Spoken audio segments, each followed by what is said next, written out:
Irmãos. Amém? Mas vamos lá. Bom, é de conhecimento dos irmãos, né, que nós temos vindo todos os domingos em mensagens expositivas, e nós temos estudado, pregado e ministrado sobre o livro de Atos. Então não é nenhuma novidade para aqueles que já têm acompanhado e que sabem disso. Aqueles que estão vindo agora, né, estão conhecendo e sabendo agora daquilo que nós vamos falar. Nós iniciaremos hoje no capítulo 9. Capítulo 9, do versículo 1 a 9. Mas antes de realmente nós iniciarmos e falarmos do texto, eu gostaria, como toda vez eu faço, eu gosto de dar uma repescada assim, para que a gente possa voltar, né, ao entendimento. Galdinho, dá uma força aqui para mim, por favor, senão eu não vou conseguir. Então, eu acho interessante que a gente sempre dê uma repescada naquilo que foi falado, para que a gente consiga entender realmente aquilo que Deus tem feito, aquilo que Deus começou a fazer e aquilo que Ele está continuamente e continua fazendo até os dias de hoje. Então, eu gosto de relembrar esses fatos para que a gente consiga acompanhar o desenvolvimento de Deus, o desenvolvimento da igreja, através da ação de Deus, através da ação do Espírito Santo de Deus, através da igreja primitiva e até os dias de hoje. Nós sabemos que o livro de Atos ele foi realmente escrito por Lucas, e Lucas, ao escrever, então ele vem relatando. Nós entendemos que o livro de Atos é um livro histórico, né? Onde vem fazendo toda a narrativa do desenvolvimento da igreja através das ações do Espírito Santo de Deus. E evidentemente que esta ação ainda está até os dias de hoje. Então nós temos o livro de Atos, que está ali escrito e narrando todos os fatos daquela época, mas que continua até os dias de hoje, né? Quem sabe Jesus volta logo aí para que a gente, né, desfrute da graça dele, do amor dele, para que a gente esteja junto com ele. Amém, irmãos? Então eu gosto de sempre dar aquela repescada para que a gente possa ser introduzido naquilo que vai ser falado hoje. Então eu gostaria de citar novamente aqui o livro de Atos, no capítulo 6, né, para a gente começar a relembrar. O capítulo 6 é onde vai falar da instituição dos diáconos, né, onde eles foram realmente separados ali, 7 homens foram separados para que eles levassem a organização, continuassem com a organização da igreja. E entre esses homens estava ali Felipe e Estevão, homens que receberam a imposição de mão pelos apóstolos, e eles também foram cheios do Espírito Santo de Deus. E que o capítulo 6 vai falar um pouco de Estevão, onde Estevão, ele começa o seu ministério ali pregando, falando, e Deus começa a usar ele com sinais e maravilhas. Então ali no capítulo 6 nós vamos ver o desenvolvimento do ministério de Estevão, que também, por sua vez, nós vamos ver que ali a igreja de Jerusalém, ela começa a ser perseguida, através até mesmo da pessoa de Estevão, que após esses atos, né, de estarem orando, de estar realmente acontecendo os sinais, as maravilhas, alguns judeus se incomodaram com aquilo, então começaram a perseguir e levaram um falso testemunho sobre as mensagens que Estevão estava fazendo. Então foi quando ele foi levado ao Sinédrio. No capítulo 7 nós vamos ver de fato o que vai acontecer com Estevão. Então Estevão ali, ele é acusado porque ele fazia um falso testemunho. E então o sumo sacerdote pergunta para Estevão justamente se ele realmente estava fazendo aquilo. Então foi quando ele faz aquela pregação, aquele sermão mais longo do livro de Atos, né? Um sermão gigante, mas levando eles a pensarem desde Gênesis até a pessoa de Jesus Cristo. Então o apontamento da mensagem, daquilo que Estevão estava falando, foi justamente fazer com que eles reconhecessem que eles realmente estavam resistindo à ação do Espírito de Deus, ao ponto até mesmo de matarem o próprio Jesus Cristo. Então esta é a mensagem do capítulo 7, depois no final, a conclusão de Estevão, que ele morreu, né, ele foi apedrejado, e ele veio então se tornar o primeiro mártir da igreja, o primeiro cristão apedrejado. Então, nós iniciamos o capítulo 8, onde inicia com a grande perseguição da igreja e a dispersão da mesma, porque ali no capítulo 6 começa, de fato, a perseguição da igreja em Jerusalém. E aí com essa perseguição eles começam a se dispersar. E aí chega no capítulo 8, no versículo 1, nós vamos ver então o apóstolo, até então Saulo, né? Ele participa, vê, né? E acompanha e concorda até mesmo com a morte de Estevão. E aí nós vamos vendo então a história da igreja, os fatos que vão ocorrendo, ela vai tendo sequência, ela vai dando uma continuidade naquilo que está acontecendo. Então nós vamos vendo também que Filipe, ele também obedece ao ide, né? Até os confins da terra. Ou seja, ele começa por Samaria a obedecer ao Espírito Santo de Deus, ao Espírito de Deus, as palavras de Jesus, que ele deveria pregar o Evangelho e as boas novas. Então, quando ele chega ali em Samaria, ele começa então a falar do amor de Cristo, começa a falar realmente das boas novas, e com sinais e maravilhas.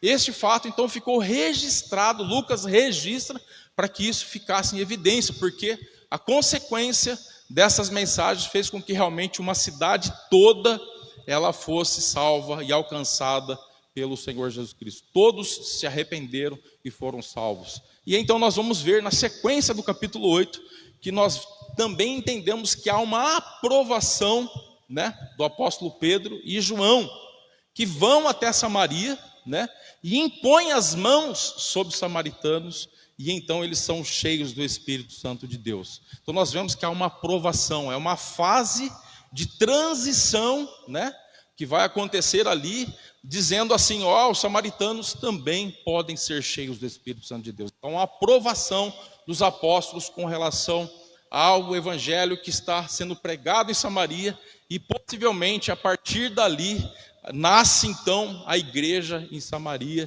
e começa então toda o desenrolar da igreja através do povo samaritano. E com esta afirmação, com estes fatos ali acontecendo, certamente que nós podemos deixar claro aqui, o que deixa claro para a gente é justamente que Cristo, ele não é exclusivo do povo judeu. Cristo, realmente, a missão de Jesus Cristo, justamente não é exclusiva para o povo judeu, ela é para todos, todos que nele crerem. Amém, irmãos? Então, nós vemos também, dando continuidade, que Filipe, ele deu continuidade ao ide, ele foi obedecendo ao chamado, à ordem de ir e propagar a palavra de Deus para o restante de toda aquela localização que ele estava ali, até o ponto de obedecer à voz de um anjo que o orientou aonde ele deveria ir. Depois nós vamos ver que ao batismo do eunuco, nós vamos ver que também, posterior a isso, nós vemos também que ele foi levado pelo Espírito do Senhor para outra localidade. Ele foi conduzido até o norte, anunciando as boas novas por todas as cidades, até chegar ali em Cesareia. Então ele deu sequência, ele continuou pregando o evangelho, ele continuou pregando as boas novas da salvação, ele continuou anunciando a pessoa de Jesus Cristo. Amém? Então, para chegarmos até aqui no capítulo 9, que eu gostaria que os irmãos abrissem, Atos, capítulo 9, versículo 1 a 9.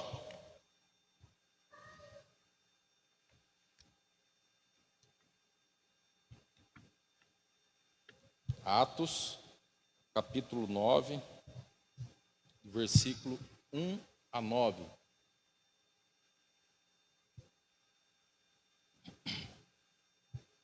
Amém?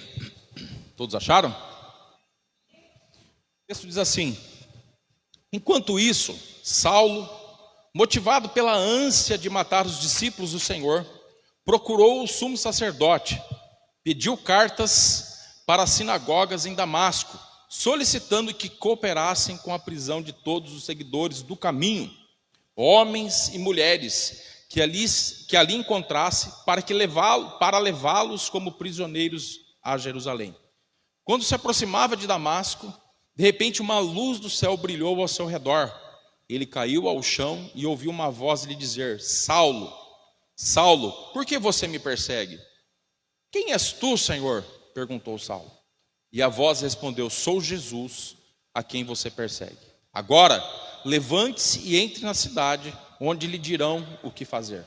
Os homens que estavam com Saulo ficaram calados de espanto, pois ouviam uma voz, mas não viam ninguém. Saulo levantou-se do chão, mas ao abrir os olhos estava cego. Então o conduziram pela mão até Damasco. Lá ele permaneceu cego por 3 dias, e não comeu e nem bebeu coisa alguma. Senhor, me coloco à disposição para compartilhar com os meus irmãos aquilo que o Senhor trouxe ao meu coração. Eu peço em nome de Jesus que o Teu Espírito possa revelar e vir de encontro à necessidade de cada um. Nós sabemos que o Senhor é Deus e que não há impossível algum para o Senhor. E por isso, nós oramos para que o Senhor realmente nos fale aquilo que precisamos entender, aquilo que realmente precisamos conhecer da Tua Escritura, para que faça sentido para cada um de nós, para que possamos dar sequência no propósito do Senhor e sobre nossas vidas, em nome de Jesus. Amém. Amém, irmãos? Pode se assentar, obrigado. Amém? Esse é um texto bem conhecido, é um texto que vai falar inicialmente da biografia de Saulo, que porventura posteriormente vai se tornar Paulo, mas os colegas depois do ministério aqui, eles vão estar falando, se aprofundando um pouquinho mais sobre isso. Mas o que nos interessa hoje realmente, iniciando o capítulo 9, esse texto ele vai falar justamente sobre Saulo, né? E quando eu olho para esse texto, ao olhar para esta passagem, nós podemos ver alguns movimentos extraordinários e poderosos da graça de Deus. Olhar para esse texto me faz lembrar da minha tentativa e o desafio de aprender a jogar xadrez. Pasmem, xadrez não é tão fácil como pensam, né? Jogar dama é mais fácil, você vai lá, tal, pode comer para trás, não pode, né? E meu professor foi o pastor Celso. E quando ele tentou me ensinar, ele me ensinou, né? Só que eu não fui um bom discípulo, né? Eu não dei sequência, porque os caras eram muito bons. Mas olhar para esse texto justamente me faz olhar e ver e me lembrar desta tentativa, porque quando o pastor Celso ele começou este ensino, ele me explicou o movimento das peças. Ali tem o peão, tem o cavalo, tem o bispo, tem a torre, né? Tem o rei, tem a rainha. Então tem alguns movimentos que são peculiares daquelas peças, né?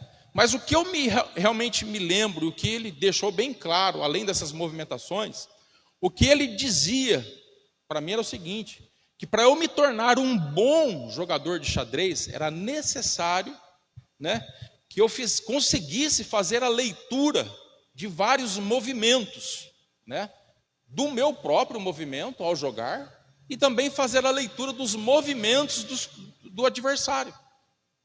Ou seja, no mínimo, eu tinha que me antecipar. Se eu movesse uma peça no tabuleiro, eu deveria pensar em, no mínimo, 3 jogadas à frente.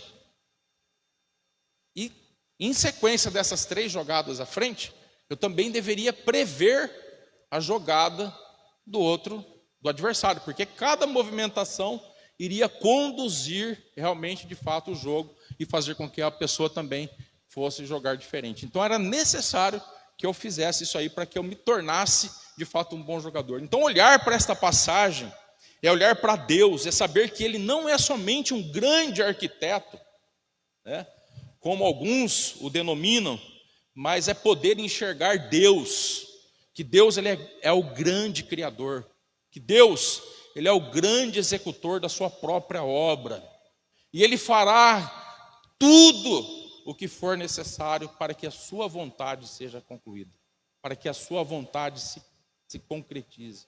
Deus, Ele fará todos os movimentos necessários para que a humanidade seja salva.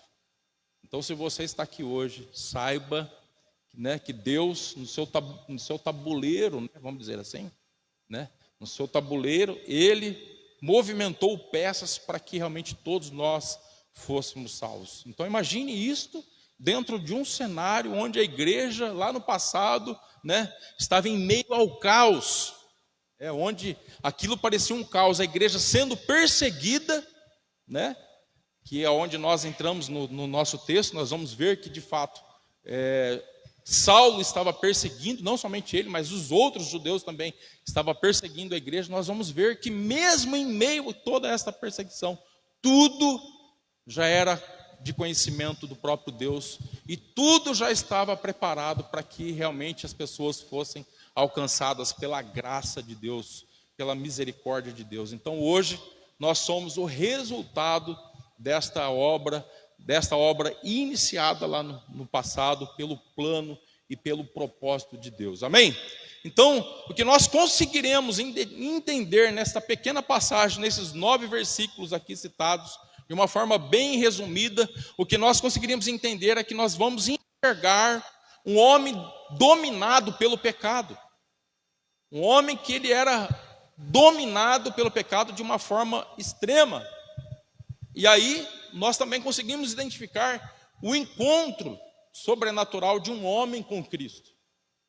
E também nós vamos ver, né, o desenvolvimento aqui, a partir daqui, nós vamos ver também uma vida quebrantada e transformada por Deus. Amém? Então eu diria que só nesses 3 pontos aqui citados aqui, eu diria que isso talvez seria a receita para que todo homem, né, ele precisa para a sua vida, né? Um quebrantamento, realmente reconhecimento de que nós somos pecadores e que nós continuamos tendo uma vida de pecado. Há uma necessidade, de fato, deste entendimento de que somos pecadores e que realmente nós temos que ter um verdadeiro encontro sobrenatural com Jesus Cristo, né? E termos uma vida totalmente quebrantada, né? E transformada pelo poder de Deus. Então, de acordo com o versículo 1, nós vamos falar e ver e conseguir identificar que Saulo, ele era motivado pela ânsia de matar os discípulos do Senhor. Ele procurou o sumo sacerdote e pediu cartas para as sinagogas em Damasco, solicitando que cooperassem com a prisão de todos os seguidores do caminho, homens e mulheres que ali encontrasse, para levá-los como prisioneiros de Jerusalém. Então Saulo aqui nós começamos a identificar que Saulo ele era movido por uma ânsia, um desejo de matar os cristãos, de exterminar os cristãos, de perseguir a igreja. A motivação que ele tinha era justamente essa. Então a gente olha, de acordo com os versículos que nós podemos entender que nesta passagem ele era um homem realmente que se movia justamente por esta finalidade, em matar e perseguir a igreja. E o versículo 2 ele fala que ele perseguia os seguidores do caminho. O caminho aqui é o próprio Cristo. Não é simplesmente a igreja, é o próprio Cristo. A gente pode associar aquele texto até o próprio Jesus dizendo assim em João, que eu sou o caminho, a verdade e a vida. Ninguém vem ao Pai se não for por mim. Então, este caminho é a própria pessoa de Jesus Cristo. Nós vamos começar a ver quem é a pessoa de Saulo e as suas motivações, a sua ânsia, a sua gana, né? E agora eu trago aqui um testemunho pessoal. Eu, quando não era convertido, eu também tinha, não esse desejo, essa ânsia de matar, né? Mas eu também não gostava de crente. Eu não suportava crente. Eu olhava para algumas pessoas no colégio que se diziam crentes, e aquilo me espantava. Como é que pode ser crente esse povo e fala que é crente? Lembrando, irmãos, que para as pessoas que não seguem a Jesus e não entendem justamente isso, o quanto nós somos pecadores, o como nós estamos sujeitos a cair e a pecar, então eles nos rotulam como homens extremamente santos. E eu quero trazer uma novidade para vocês. Eu não sou tão santo assim como eu gostaria de ser. Eu peco todo dia, irmãos. E eu tenho certeza aqui que no nosso meio tem um monte de gente. Eu dou glória a Deus por isso. Porque senão eu já estava para o céu, nós estamos na glória e todo mundo estava na glória. Todos nós pecamos, todos nós somos pecadores. E aí os que estão lá de fora, eles olham para a gente e nos rotulam como super santos, super crentes. Que é o que eu fazia. E eu não gostava desse povo. E aí, ó, onde eu estou aqui, ó, pela graça e misericórdia de Jesus. Então, eu associo olhando assim para toda esta passagem, né, e vendo, né, o apóstolo, que agora é o apóstolo Paulo, mas até então Saulo, eu olho assim e falo, meu Deus, olha, eu também não gostava de crente.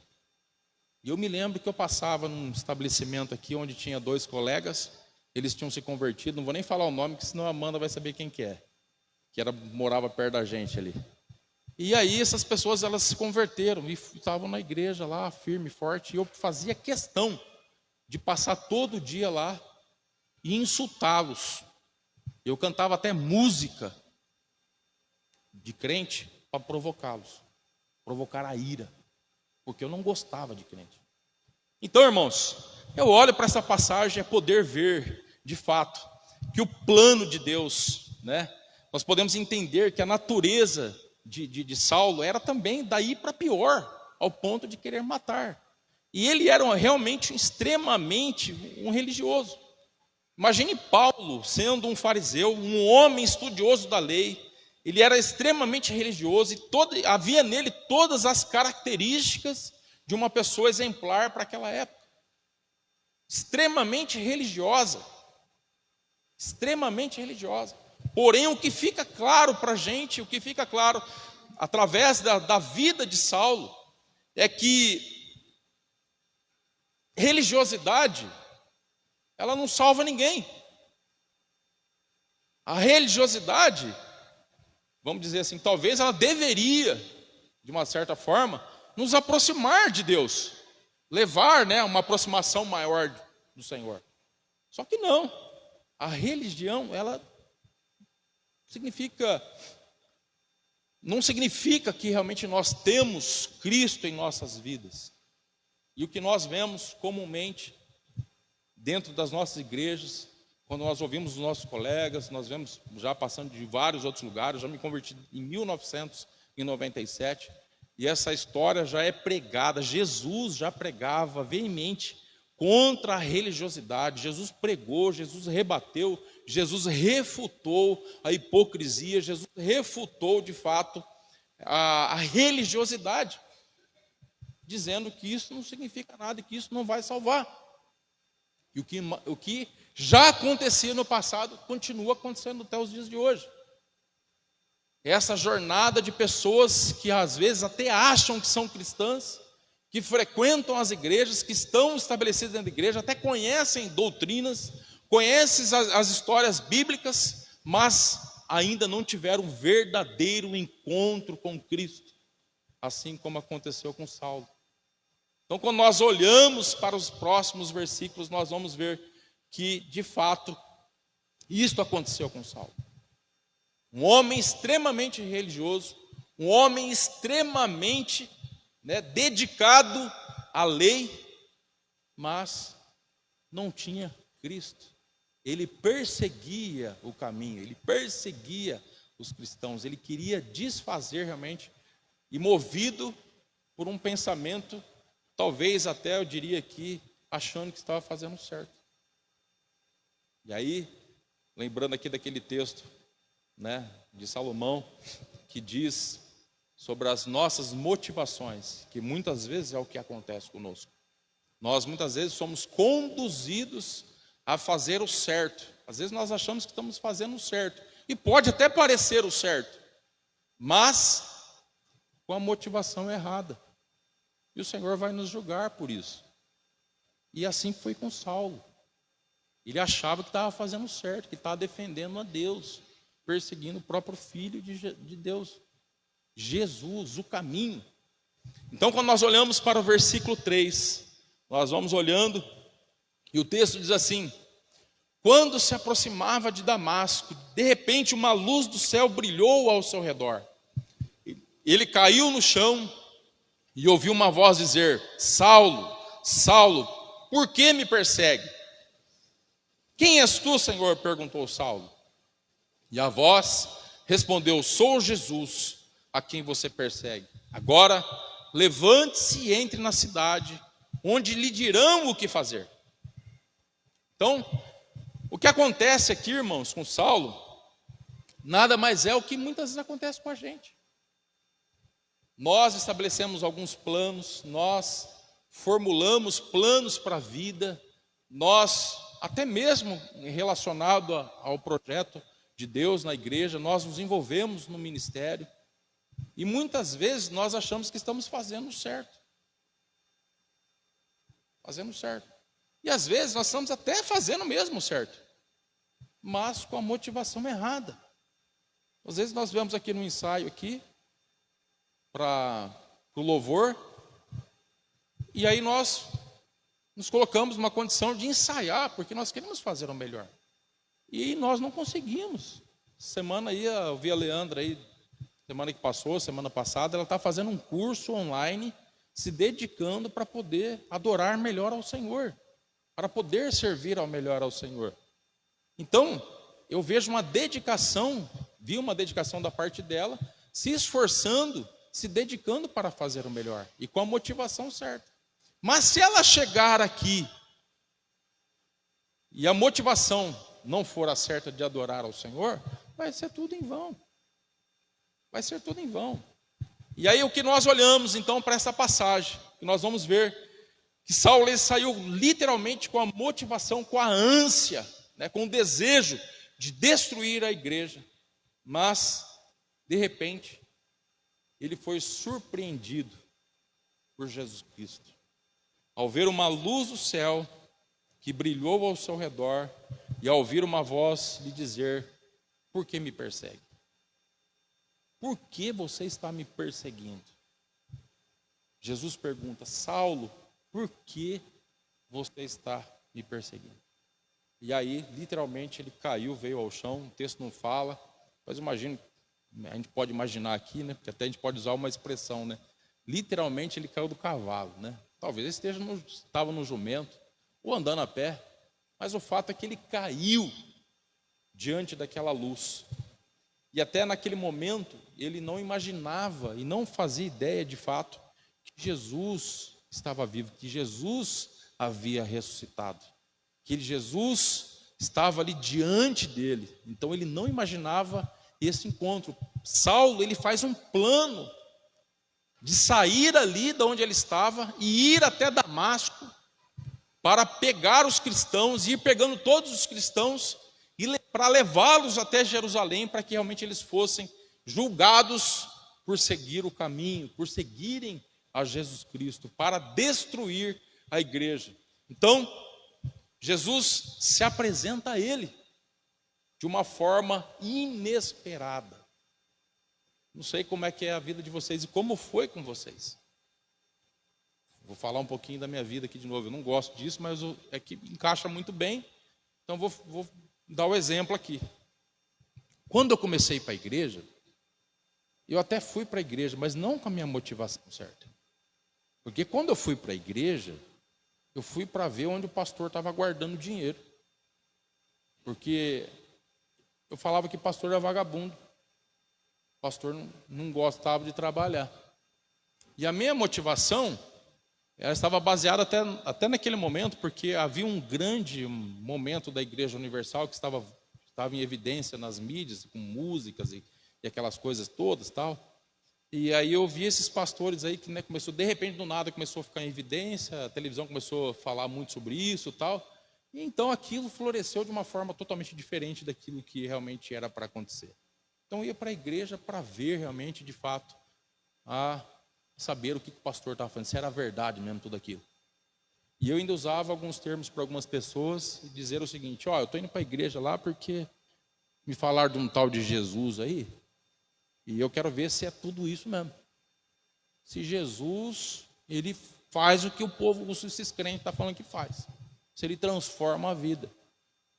Minha mãe está aqui, ela não vai deixar eu mentir, mas ela escutava um programa na rádio de um padre, e o padre falava assim, na sua programação, ele dizia o seguinte: vocês têm que procurar uma igreja, nem que se for uma igreja de crente. E minha mãe começou a usar essa frase comigo: moleque, você tem que ir para uma igreja, nem que for uma igreja de crente. Então eu fui para a igreja de crente, movido e com a motivação errada, mas fui.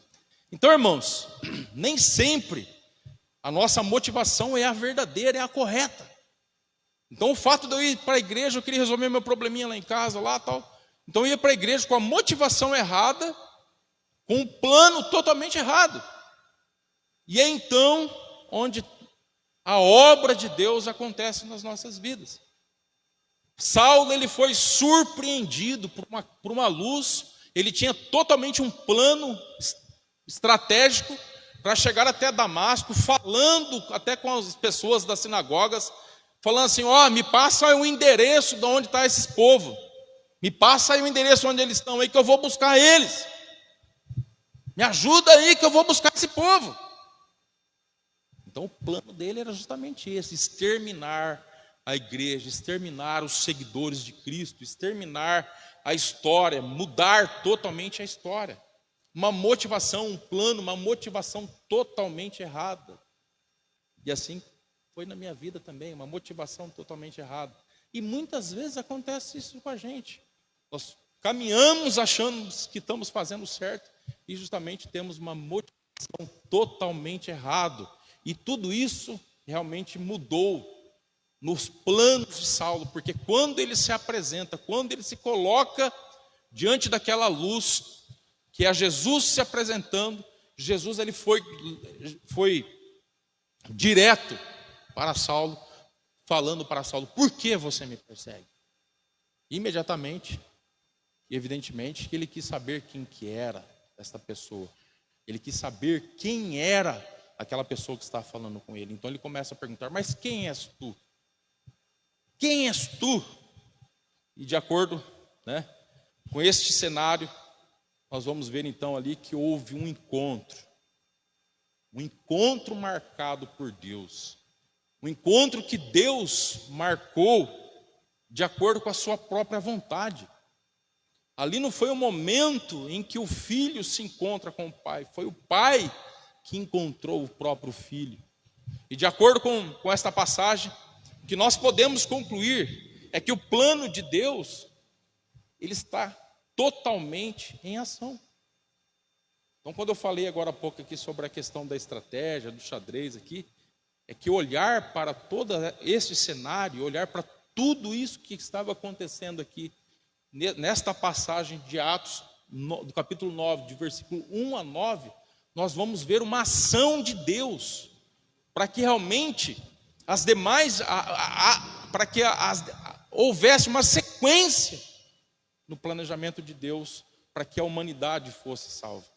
Então, uma proposta de Deus, um desenvolvimento da igreja, para que a igreja continuasse a crescer, a igreja fosse de fato expandida, porque de fato a proposta de Deus é que todos, sem exceção de ninguém, todos sejam salvos. Deus, esse é o propósito de Deus, é salvar a humanidade, é salvar cada um, independente de qualquer pessoa que seja.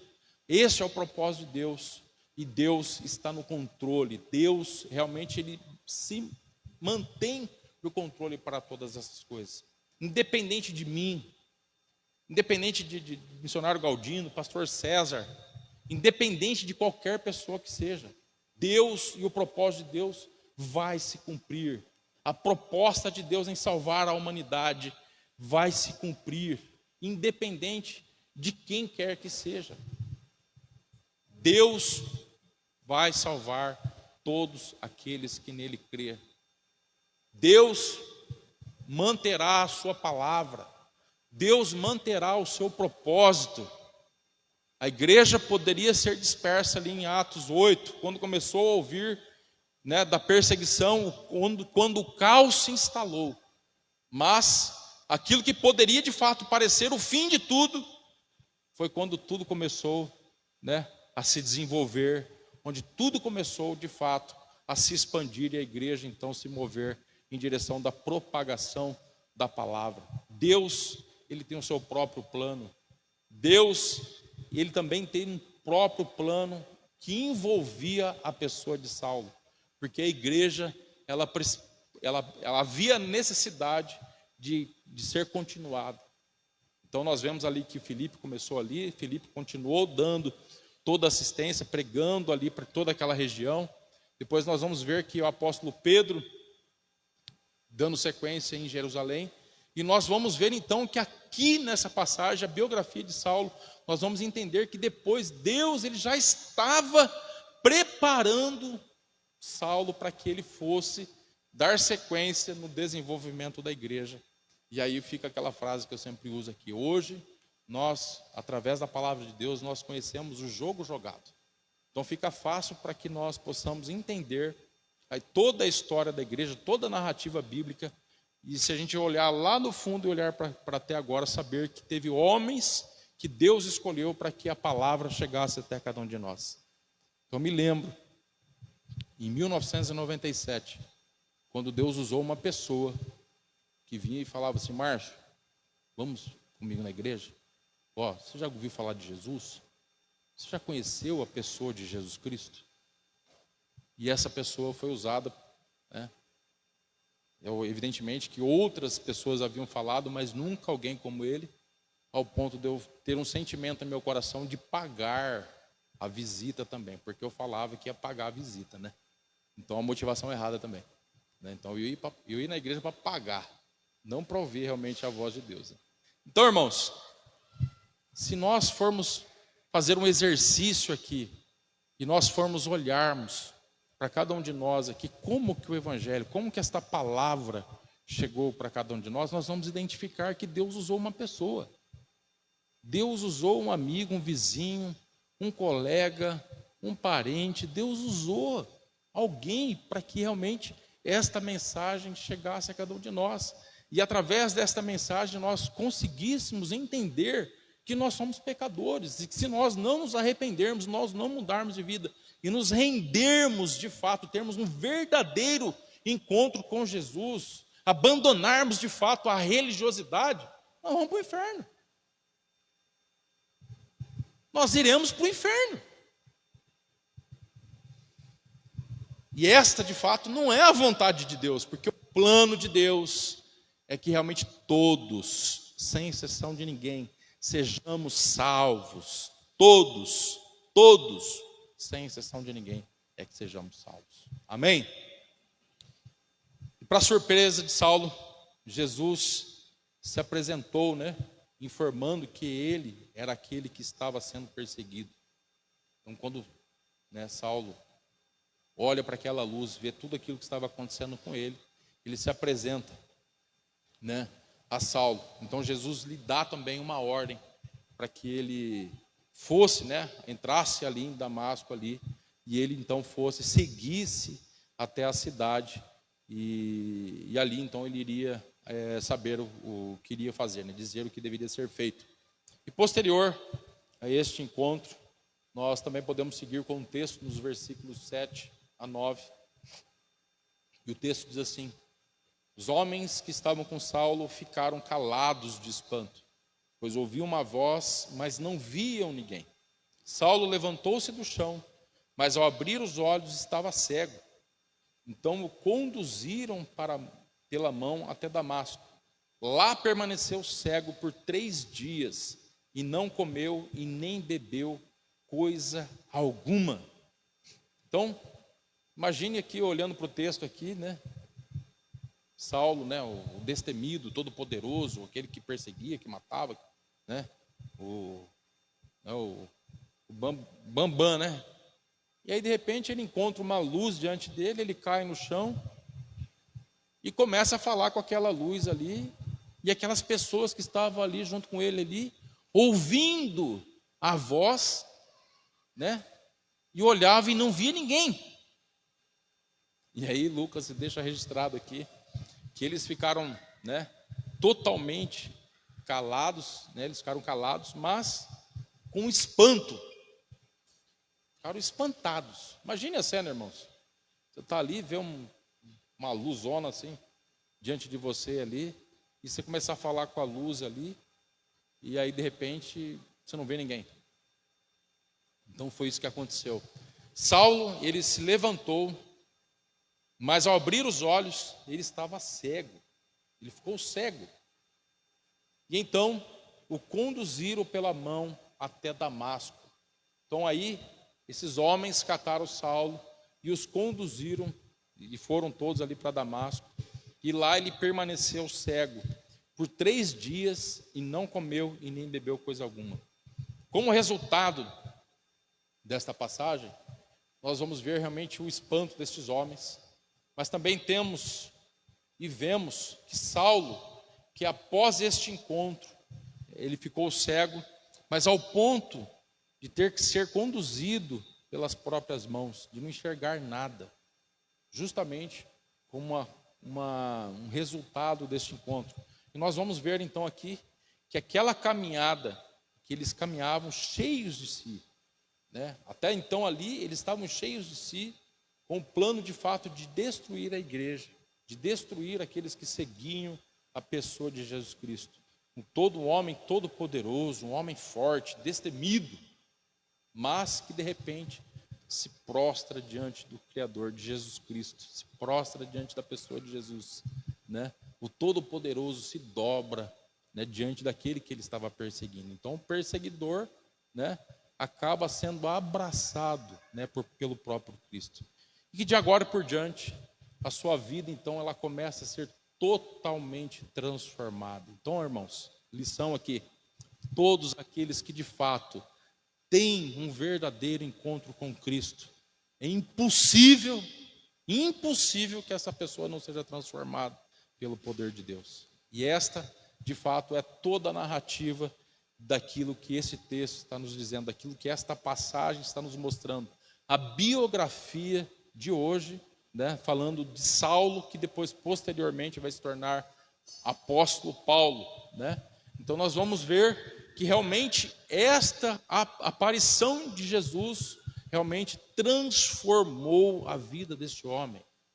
Fez dele, né, aquele que era, agora passando um pouquinho para os amigos que vão falar depois, passando de ser perseguidor, se tornando um implantador de igrejas, aquele que levou o evangelho, aquele que nós olhamos para o Novo Testamento, as cartas, todas as igrejas, todos os lugares que ele passou para levar o conhecimento da pessoa de Jesus Cristo, aquele que realmente foi transformado por Deus, por Jesus, ao ter um verdadeiro encontro. E é isso que faz necessário em nossas vidas. E para nós começarmos a concluir, esta passagem não é uma passagem, um texto muito longo, mas o que nós conseguimos concluir da biografia de Saulo é justamente isso. É que quando nós olhamos através de toda esta passagem, nós conseguimos identificar o plano de Deus, a proposta de Deus em dar sequência à salvação da humanidade. Falando do jogo jogado, nós conseguimos concluir e entendermos pelas demais passagens, pelo desenvolvimento da igreja até os dias de hoje, nós conseguimos entender que Deus, o plano de Deus justamente, era separar este homem para que ele desse sequência na implantação da igreja, das demais igrejas. Deus usou aquele homem, o improvável, aquele homem pecador, aquele religioso, aquele que matava e que destruía as pessoas por causa do caminho. O improvável aconteceu. Então, quando nós olhamos, concluindo, o que nós podemos entender é que os planos de Deus jamais vai falhar. A proposta de Deus em salvar a humanidade, em nos salvar, jamais vai falhar. Nunca que isso vai acontecer. O propósito de Deus, ele vai. A vontade de Deus, ela vai prevalecer, independente da minha vontade. A vontade de Deus, ela vai prevalecer sobre a sua vida, independente da sua vontade. A vontade de Deus, ela sempre prevalece e sempre vai prevalecer, independente da vontade da Igreja Batista Cristã Missionária. A vontade de Deus não é discutível, ela vai prevalecer. Ele enviou Jesus para nos salvar. Ele enviou Jesus para salvar todos os pecadores. Todos, sem exceção de ninguém. E o seu desejo, até que ele venha, de fato, é que nós tenhamos uma vida de integridade. O adorando, dando testemunho do seu próprio Filho Jesus Cristo. Esta é a vontade do Senhor. E para nós podermos também concluir, eu até citei uma frase, né, que ninguém está longe demais para que não possa ser alcançado. Ninguém. Às vezes a gente tem até algum membro da família, a gente já está aqui, nós já estamos numa caminhada com Cristo, temos procurado nos render a cada dia aos pés do Senhor Jesus, mas às vezes a gente tem alguma pessoa, um conhecido, um vizinho, um colega, e às vezes a gente até olha, né, para algumas pessoas que a gente olha para ela e fala assim, isso aí nunca vai ser salvo, isso é impossível, né? Mas não há ninguém que esteja longe demais para que não possa ser alcançado por Jesus. Não há ninguém. No caso de Saulo, o próprio Jesus apareceu diante dele para resgatá-lo. Não há ninguém. E também nós podemos concluir que um verdadeiro encontro com Cristo, que quando nós temos, que qualquer pessoa tem um verdadeiro com Cristo, tudo será transformado em sua vida. O velho homem já não cabe mais, ele não se encaixa mais em qualquer lugar. Pelo poder da transformação daquilo que Cristo tem para nos oferecer. Deus, Jesus, nos transforma. O velho homem não cabe mais, ele não se enquadra, ele não cabe em qualquer lugar mais. Porque Cristo está nos transformando, ele nos transforma. Uma conversão verdadeira, de fato, ela vai produzir uma total rendição a Cristo. Então, quando nós realmente temos um verdadeiro encontro com Cristo, nós certamente iremos nos render a Jesus, aos seus ensinamentos e à sua ordem. Nós iremos nos render à sua vontade. Amém, irmãos? E para finalizar, para concluir, para a nossa reflexão, eu gostaria de deixar um momento desta reflexão para cada um de nós. Que nós, de fato, possamos refletirmos se nós estamos vivendo um reflexo de uma vida religiosa ou se de fato nós estamos produzindo frutos de um encontro verdadeiro com Cristo. Então que os irmãos possam refletir se aquilo que vocês estão vivendo, se aquilo que eu estou vivendo, se a igreja está vivendo de fato é um reflexo de uma vida religiosa ou se de fato nós estamos vivendo e produzindo frutos realmente de um verdadeiro encontro com Cristo. Então que você possa refletir através da própria vida de Saulo, né? Daquele que teve um encontro com Jesus e os frutos que ele produziu, que são permanentes até os dias de hoje. Amém? Se coloque de pé em nome de Jesus.